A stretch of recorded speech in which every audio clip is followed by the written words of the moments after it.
So welcome back to another episode of Tank Talk. Today we're going to talk about some time management here in the good old college.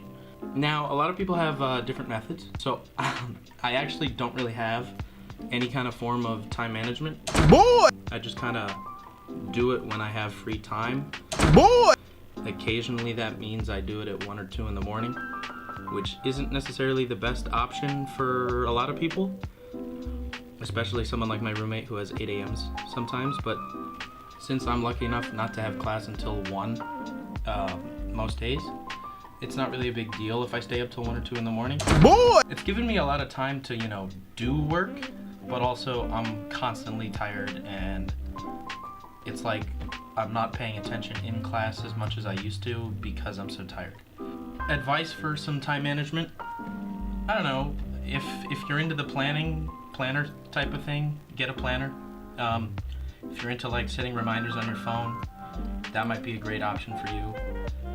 But one thing I do definitely recommend is get your work in on time, pretty much as soon as you possibly can, because that is honestly the most important part of, I don't know, would you agree with me, Mr. Cameraman back there? Yeah.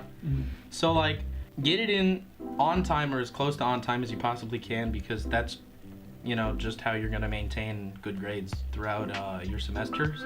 I didn't have any midterms, my roommate did, but time management in terms of studying for midterms eventually when I do have them is very important. And yeah, college is great and all, and the party scene, I'm not going to deny that there isn't one, because there is. It's a college.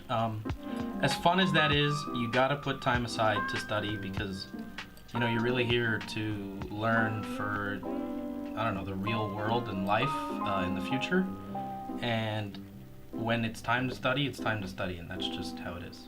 Actually, it's easier if you keep it as straight as possible, because then that way the weight is balanced out, so you don't have to struggle as much.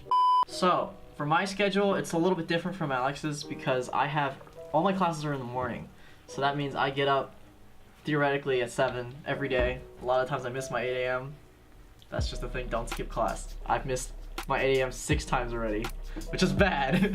When I'm planning out my day, I use a planner, unlike Alex. Sometimes, a lot of times I end up going off schedule for my planner. It's more, I say it more as a guideline. The code is more what you'd call guidelines than actual rules. One of my friends, he blocks his entire schedule out and he sticks to his plan no matter what. I'm not like that. I kind of have a lot of room for improv. I used to use my phone. I still use it a lot.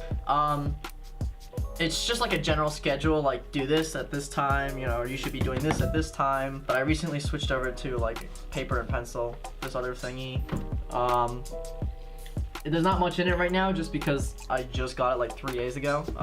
It's an Evo planner. I've noticed a lot of the times I end up going to bed really late because I don't stick to my schedule as much as, or I kind of I slack off a little bit. It happens. During midterm week, I had 2 midterms. I had my film and midterm on Monday. We only had class for 3 days, Monday through Wednesday. And Monday I spent literally 8 hours just locked in a library, just studying because I didn't study beforehand. It was it was the cram sesh. And Wednesday I didn't really study. Probably should have a little bit, but I got a B, so it was okay. It was my intro to short story class. It was more abstract. But if I was looking back and I had to do it again, I would have definitely studied a little bit more instead of cramming that last weekend. As always, this has been Tenzin and Alex, and thank you for coming to our Tank Talk. Subscribe!